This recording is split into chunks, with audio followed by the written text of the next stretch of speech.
Continuamos estudiando el capítulo 10 del segundo libro de Crónicas. Y en nuestro programa anterior estábamos viendo cómo Roboam había pedido consejo a los jóvenes sobre cómo responder a lo que le había dicho Jeroboam acerca de los impuestos.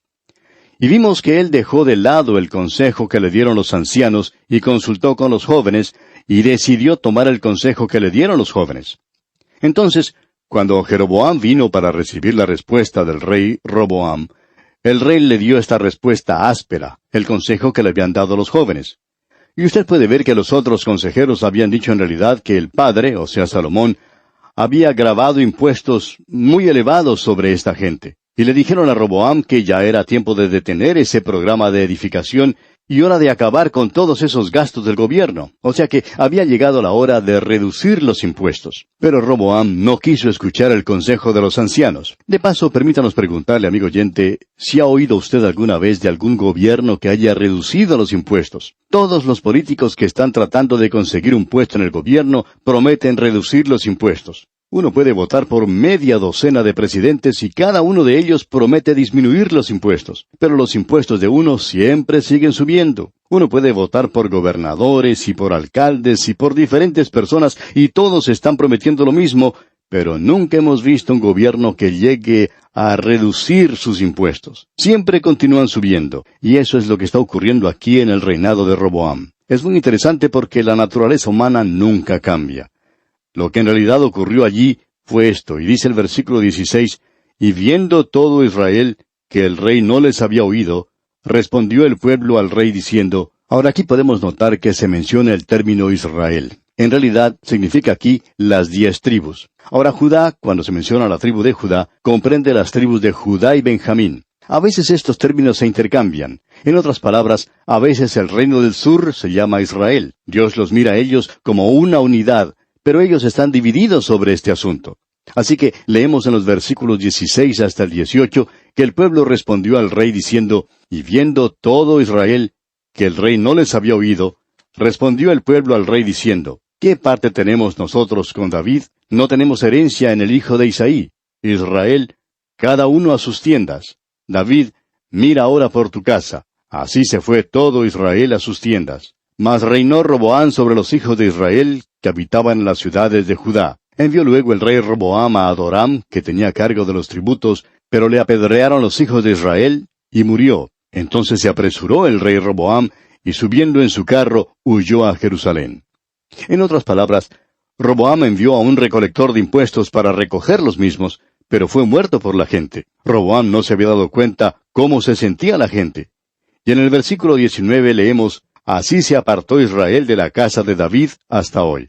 O sea, hasta la época en que fue escrito este segundo libro de Crónicas. Ahora Roboam regresa a Jerusalén y encuentra que su reino ha sido reducido considerablemente. Vemos en el primer versículo del capítulo 11, «Cuando vino Roboam a Jerusalén, reunió de la casa de Judá y de Benjamín a 180,000 hombres escogidos de guerra para pelear contra Israel y hacer volver el reino a Roboam». Note por favor aquí que él nuevamente está haciendo algo equivocado. Él está intentando tener una guerra interna. Esta es una guerra civil que está teniendo lugar en Israel. Y continuamos leyendo en los versículos 2 hasta el 4. «Mas vino palabra de Jehová a Semaías, varón de Dios, diciendo, Habla a Roboam, hijo de Salomón, rey de Judá, y a todos los israelitas en Judá y Benjamín, diciéndoles, Así ha dicho Jehová, no subáis ni peleéis contra vuestros hermanos. Vuélvase cada uno a su casa, porque yo he hecho esto». Y ellos oyeron la palabra de Jehová y se volvieron, y no fueron contra Jeroboam. Ahora Dios interviene. Lo que Roboam hace en esta ocasión es intentar la edificación de fortalezas para protegerse del reino del norte. Aquello que había sido parte del reino de David y de Salomón, ahora él lo ha perdido y forma parte de su enemigo a causa de una mala decisión que él hizo por escuchar a los jóvenes en lugar de atender el consejo de los ancianos que había tenido Salomón. Y pasando al versículo 14 de este capítulo 11 del segundo libro de Crónicas, leemos, «Porque los levitas dejaban sus ejidos y sus posesiones». Ahora vemos que los levitas que estaban sirviendo en el norte, es decir, en el reino del norte, todos ellos regresan al sur. ¿Por qué? Porque, como dice aquí, los levitas dejaban sus ejidos y sus posesiones. Ellos habían recibido varias ciudades, como ya sabemos. Y el resto del versículo 14 dice, «Y venían a Judá y a Jerusalén, pues Jeroboam y sus hijos los excluyeron del ministerio de Jehová. Así que todos los sacerdotes que estaban en las 10 tribus ahora regresaron al sur. Eran aquellos que tenían que servir en el templo. Veamos ahora el versículo 15. Y él designó sus propios sacerdotes para los lugares altos, y para los demonios, y para los becerros que él había hecho. Esto es algo de notar aquí. Esto es adoración de los demonios. Se nos dice en el libro de Reyes que él había hecho un becerro y lo había puesto en Betel, un becerro de oro que había puesto en Samaria, y la gente los adoraba. Ahora, detrás de toda esta idolatría está Satanás.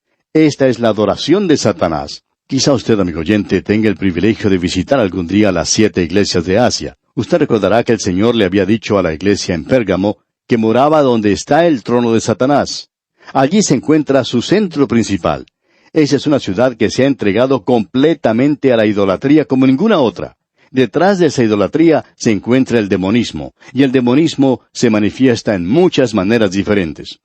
Ahora el versículo 16 dice, «Tras aquellos acudieron también de todas las tribus de Israel, los que habían puesto su corazón en buscar a Jehová, Dios de Israel, y vinieron a Jerusalén para ofrecer sacrificios a Jehová, el Dios de sus padres». Todavía quedaban algunos que eran fieles a Dios, y que salieron de las 10 tribus del norte, y que iban a Jerusalén a adorar. Pero ahora, Jeroboam los está llevando hacia la idolatría. Leamos el versículo 17 de este capítulo 11 del segundo libro de Crónicas.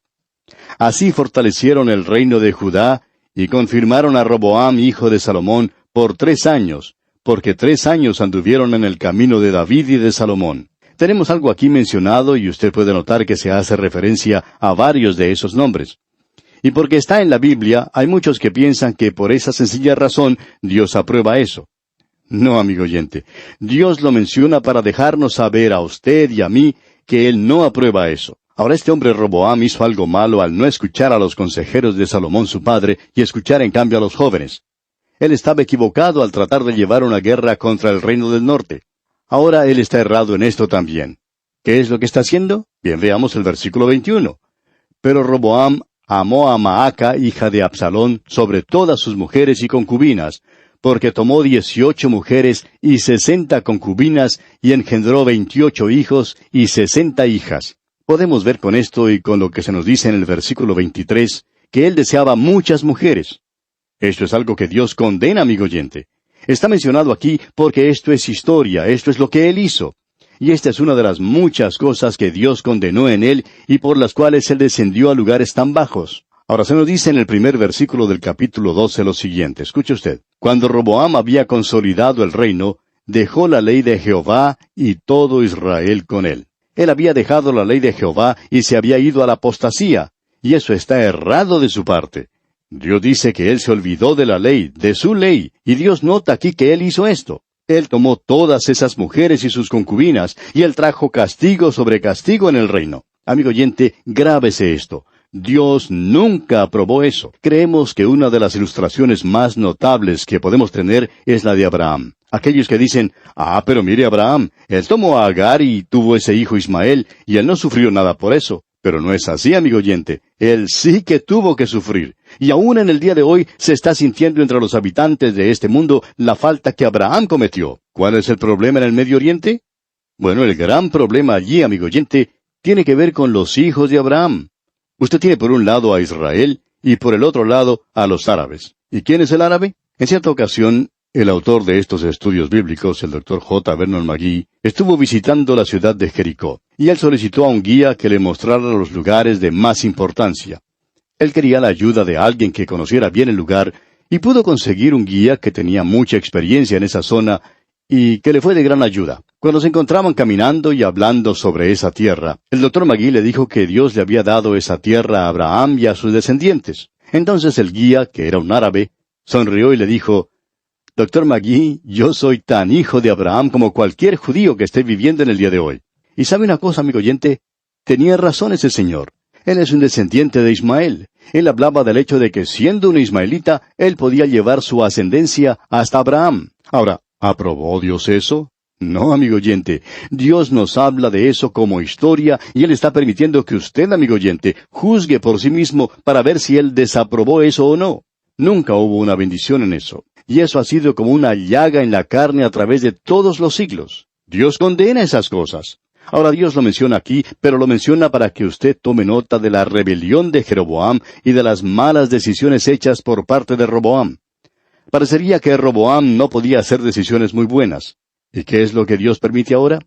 Dios por primera vez abre ese reino para que sea invadido por una gran nación de afuera. ¿Y qué es lo que pasa?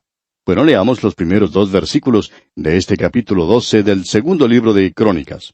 Cuando Roboam había consolidado el reino, dejó la ley de Jehová, y todo Israel con él.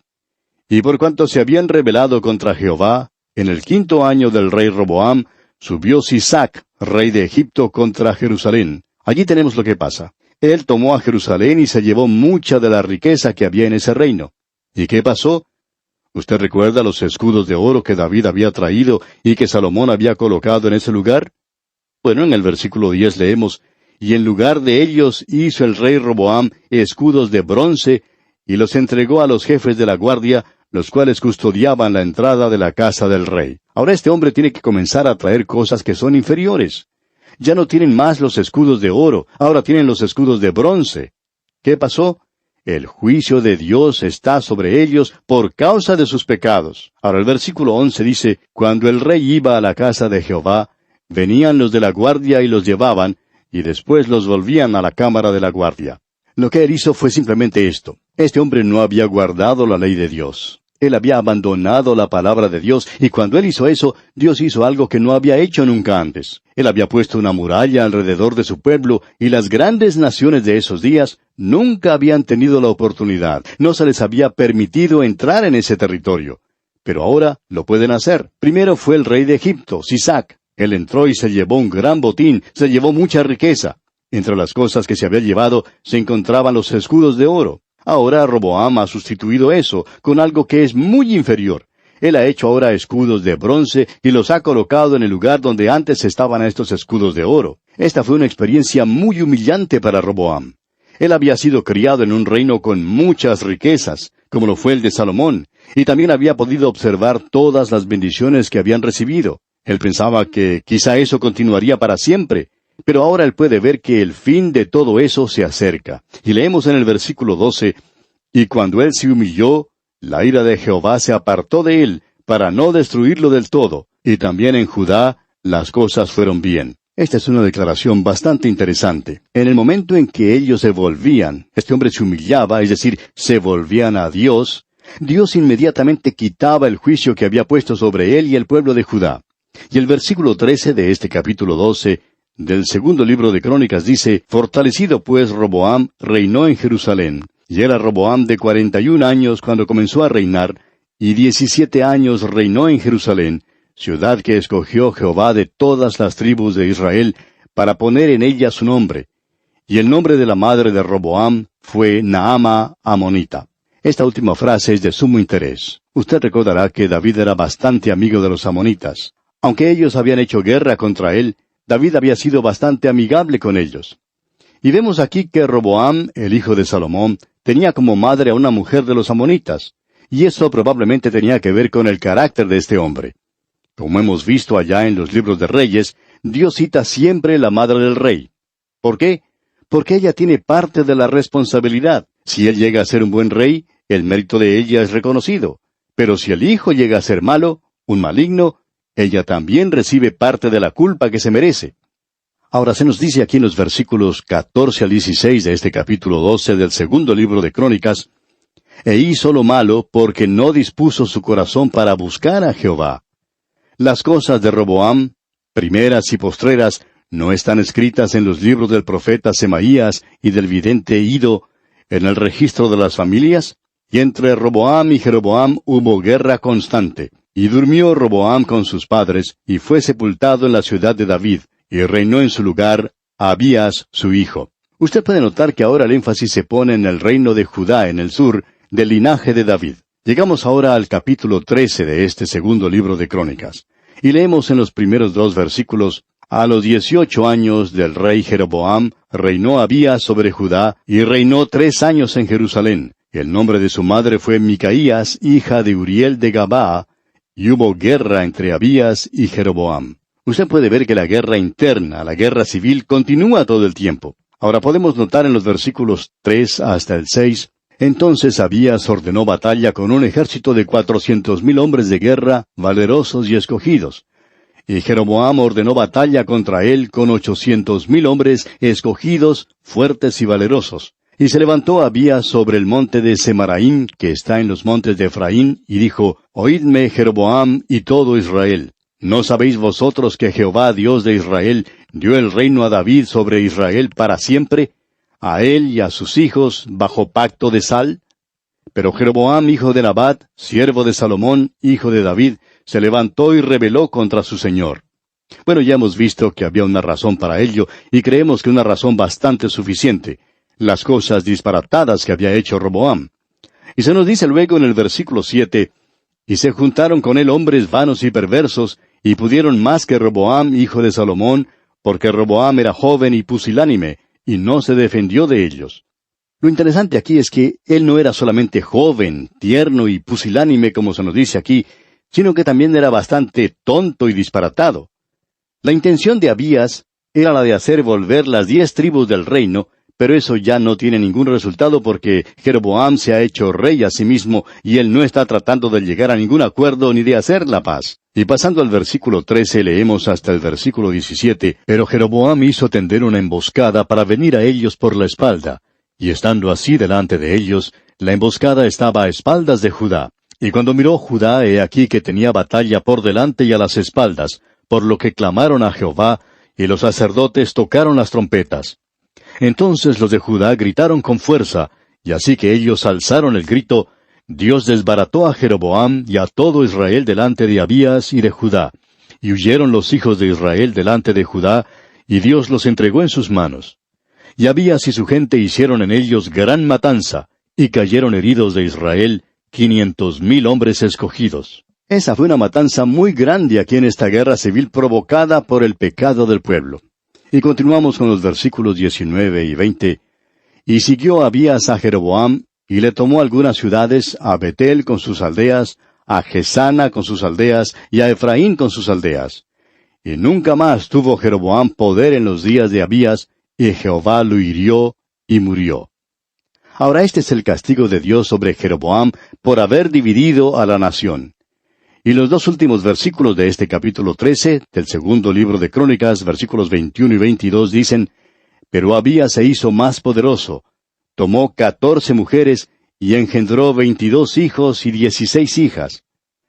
Los demás hechos de Abías, sus caminos y sus dichos, están escritos en la historia de Ido profeta. Abías no es un gran rey, pero después de él viene ahora un hijo que promovió el primer avivamiento. Hemos llegado al primer avivamiento, y esto, dicho sea de paso, es algo muy importante para nosotros. Veamos lo que nos dice aquí el primer versículo del capítulo 14 de este segundo libro de Crónicas. Durmió Abías con sus padres, y fue sepultado en la ciudad de David, y reinó en su lugar su hijo Asa, en cuyos días tuvo sosiego el país por 10 años. Aquí tenemos el primer avivamiento, y creemos que esto es un avivamiento por la forma en que Dios nos lo presenta aquí. Ante nosotros tenemos el camino de un avivamiento, y un avivamiento que puede ocurrir en cualquier momento. Queremos que usted, amigo oyente, note esto, pues es muy importante para nosotros. Francamente, cuando miramos a nuestro alrededor en nuestros días, lo que vemos no es muy alentador. Porque pensamos que el camino del avivamiento, en cualquier momento, es un camino pedregoso, duro, empinado. El camino está bien marcado, los mapas son bastante claros, pero hay ciertos puentes que uno debe cruzar. Sería bueno que notemos algunos de esos puentes. Este hombre Asa es uno de los 5 reyes que Dios usó para llevar un avivamiento al reino del sur. El reino del norte nunca tuvo un avivamiento. Ellos tuvieron 19 reyes y todos ellos fueron malos, y no hubo uno siquiera que pudiera haber sido considerado bueno. En Judá hubo 20 reyes. Solo 10 de ellos se les puede considerar buenos, y 5 de esos fueron destacados. Estos fueron Asa, Josafat, Joás, Ezequías y Josías. Estos 5 fueron excepcionales durante su época, y durante ese tiempo hubo un período de reformación. Se había incubado en el tiempo del avivamiento. Aquí tenemos una similitud un poco extraña entre todos ellos. Sin embargo, existe algunas diferencias notables. Asa aquí fue el primero. Salomón fue su bisabuelo. Él era el hijo de Abías y Roboam fue su abuelo. Notemos ahora lo que se nos dice de él aquí en el versículo 2 de este capítulo 14 del segundo libro de Crónicas. E hizo Asa lo bueno y lo recto ante los ojos de Jehová su Dios. Este era el carácter del rey. Este era el carácter del hombre. Notemos ahora los versículos 3 hasta el 5. Porque quitó los altares del culto extraño y los lugares altos, quebró las imágenes y destruyó los símbolos de acera, y mandó a Judá que buscase a Jehová el Dios de sus padres, y pusiese por obra la ley y sus mandamientos. Quitó asimismo de todas las ciudades de Judá los lugares altos y las imágenes, y estuvo el reino en paz bajo su reinado. Podemos ver otra vez qué buen carácter tenía este hombre. Él era una persona muy destacada. Y leemos en el versículo 6 de este capítulo 14 del segundo libro de Crónicas, y edificó ciudades fortificadas en Judá, por cuanto había paz en la tierra, y no había guerra contra él en aquellos tiempos, porque Jehová le había dado paz. Nos muestra que él también fue un hombre de paz. Se nos dice un poco más adelante que Etiopía hizo guerra contra él. Y vemos en los versículos 9 y 10, y salió contra ellos Sera etíope, con un ejército de 1,000,000 de hombres y 300 carros. Y vino hasta Maresa. Entonces salió Asa contra él, y ordenaron la batalla en el valle de Sefata, junto a Maresa. Y la primera parte del versículo 11 dice, y clamó Asa a Jehová su Dios, y dijo. Podemos ver aquí que este hombre no tenía solamente un carácter maravilloso, y que también hizo lo correcto delante de los ojos del Señor, sino que también era un hombre de paz. Él no quería la guerra, pero también era un hombre de oración, como podemos ver aquí. Esa es la vida privada del rey, y es algo que se puede elogiar. Y bien, amigo oyente, aquí vamos a detenernos por hoy porque se nos acabó el tiempo. Continuaremos, Dios mediante, en nuestro próximo programa. Que el Señor le bendiga muy ricamente.